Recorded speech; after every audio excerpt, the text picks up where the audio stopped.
The difference between long distance and close proximity rebound relationships. A long distance rebound relationship and a typical close proximity rebound relationship share some similarities, but also have key differences. The main thing to know is that they both will never ever work. In today's session, I'm going to give you a breakdown of why they don't work, how they differ, and what that means for those involved. Coach Paz here, your relationship and breakup coach. The first thing is emotional dependence. Long distance rebound relationships, the emotional dependence can be heightened because the physical presence is missing. This is number one, and it's very important for you guys to understand whether you are in a rebound relationship or your ex. That's a huge thing. People in a long distance rebound relationship might lean heavily on virtual communication, which makes the bond feel intense quickly. But doesn't mean that it's good. It's just intense. However, the emotional dependency is based on virtual interactions, which lack authenticity and depth. It's like watching porn. There's no depth. No, nothing. You just watch, you just see something, and you are feeling like you get some kind of thrill or an emotional thrill, but it goes away very, very quickly. Now, in a close proximity rebound, emotional dependence is typical. It's typical because it's often linked to physical comfort and the immediate distractions of a new partner. It's more tangible as they can spend time together in person, which often makes the transition from their previous partner feel, and I want to emphasize, feel easier and more immediate. This is a short-term relief, only a short-term relief. Again, like I said, whether it's you in a rebound relationship or your ex, that's a short. Will just relieve you from the tension pretty quick, but it will just go away very quick as well.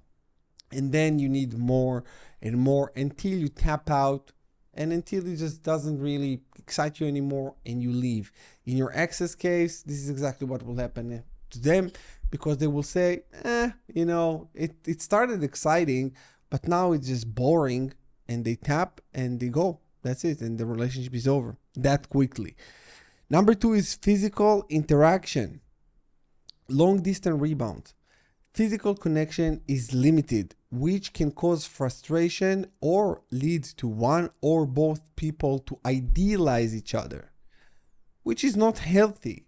You don't want to idealize anybody, because this is not how you create a healthy foundation for a relationship, a fertile foundation for a relationship to flourish.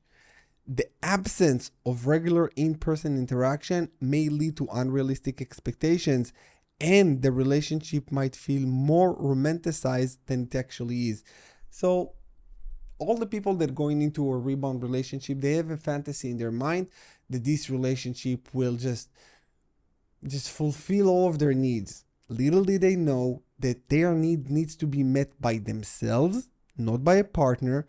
The partner needs just to meet their expectations. And I made a video about how to meet your own needs and let your partner meet your expectations. Because if you say to your partner, I have a need, an emotional need that you need to meet, it's a lot of pressure. And in a rebound relationship, they put a lot of pressure right off the bat on the partner, a lot of pressure to fulfill all the needs that the ex-partner used to feel. And they get into a relationship. This is why also the rebound relationship is moving quickly. Seems like it's moving very quickly because they have momentum. Your ex probably have momentum. And with this momentum, they go into a relationship and they started, bam. They started so quickly because they say, I'm already on a roll here. Like there is a momentum. It needs to be carried.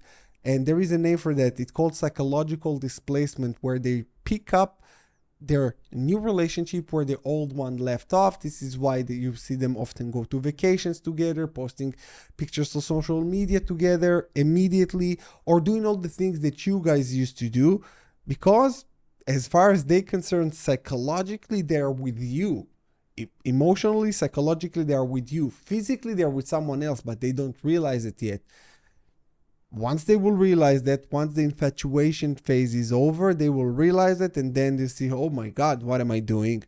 And usually this is where they're coming back to you, but hopefully by then you're way over them. You don't want them back because you've done the work correctly. You followed me, what I'm saying to you guys, not to go back to an ex after they demonstrated by their actions that they can be without you.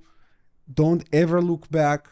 And if you need help with that, get the Rise of the Phoenix, my online healing coaching program that takes you from 0 to 100, show you how to heal correctly. Because if you're just watching these YouTube videos, you might be frustrated and exhausted because you watch all of these videos and you don't really take action. You're accumulating knowledge and you don't turn it into wisdom because you're not implementing it. And in my program, I show you how to implement it for a limited amount of time, my friends.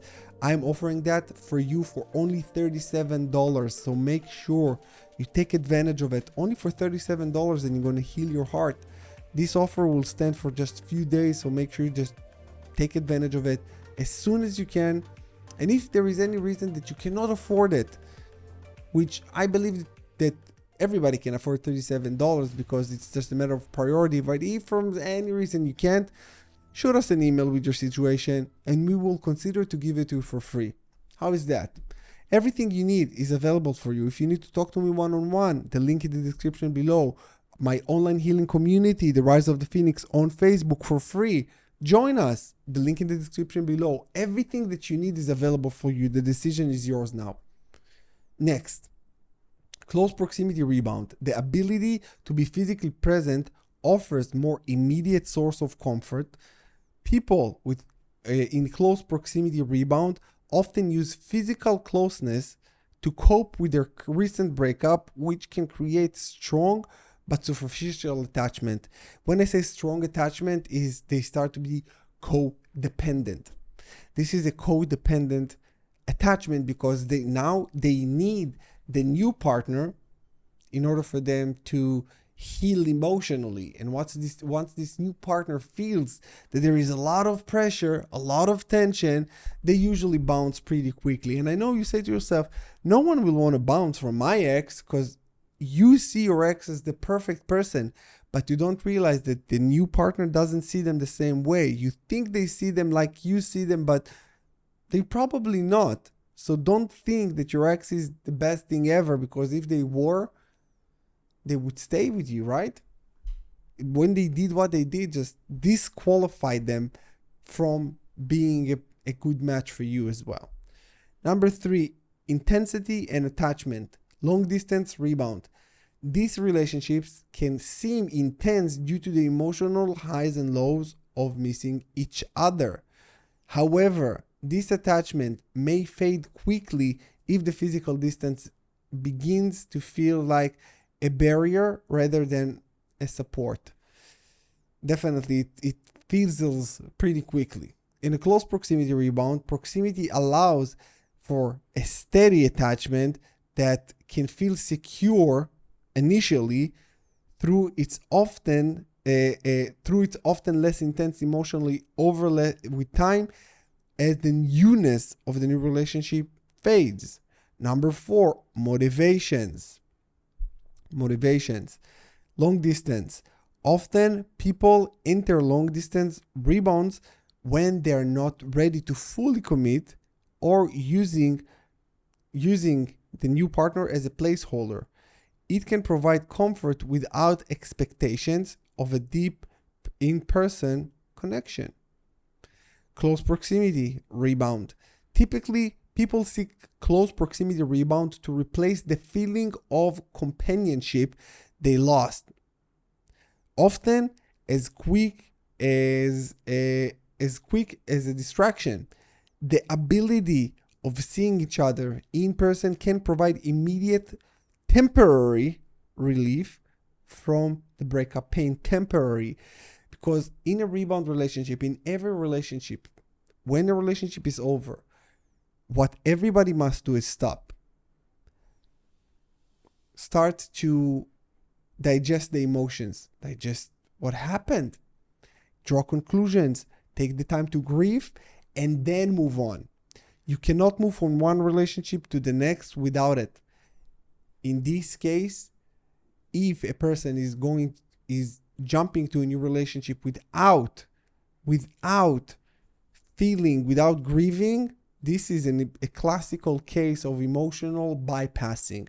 And let me tell you, this will bite them in the ass. You cannot emotionally bypass a grief process. And if they don't work with their emotions, and if they don't grieve, they will grieve at some other point. Which will cause them, first of all, to fuck up this relationship. And then they will not understand why they're sad. Also, one thing that people oftentimes feels when they're not grieving, they feel sudden sadness, and they don't fully understand why they are so sad. But let me tell you, this is the reason. And my ex, when she was with me, she actually rebounded to me. I didn't know it back then. I do know now. And she was very depressed in the middle of the relationship. And I said, babe, what's up? Why are you so unhappy? Everything is good. I mean, money is good. Our relationship, our connection is good. What's the problem? She said, I don't know. And then she went to therapy and she said, I miss my ex. I didn't grieve my ex. I was like, what? I thought everything is good here. What do you mean? She didn't grieve over her ex. And it came up in our relationship. So realize there is absolutely no way that people can bypass their grief process. Number 5, longevity and stability. In a long distance relationship, this relationship ends quickly once the excitement of the virtual connection wanes, or if the particular challenge or distance make it hard to maintain. They lack the foundation to develop into a stable, lasting relationship. There is no foundation there. Close proximity rebound. This can last a bit longer, but I say last. It doesn't mean it's going to work. Relationship that last doesn't mean that they're successful. How many people do you know that are still they're married for 20, 30 years, but they are fucking miserable? So what? They're lasting, but they're not happy. And I say all the time, and I'm going to say it again, if a rebound relationship lasts for over a year, it turns toxic all the time. I made a lot of videos on that. Make sure that you watch on my channel for these videos about how long rebound relationship lasts, 18 reasons why rebound relationships always fail. And you will understand it on a deeper level. I want to keep these videos specific to today's topic, which is the difference between close proximity rebound and long distance. In a close proximity, this can last a bit longer, like I said. However, if they're primarily rooted in physical attractions or distractions, they end once the excitement wears off. Once the novelty wears off, everything is gone. It's over. That's it. In summary, while both long distance and close proximity rebounds serve as a temporary way to cope with the breakup pain, they never work. They use each other as an emotional crutch. If this is your situation, run. And if this is your ex situation, pray for them. With that said, you guys, I hope this video was helpful for you. Sending you love and healing. If you need my help, all the links in the descriptions below. I will see you again in my next videos. Take care.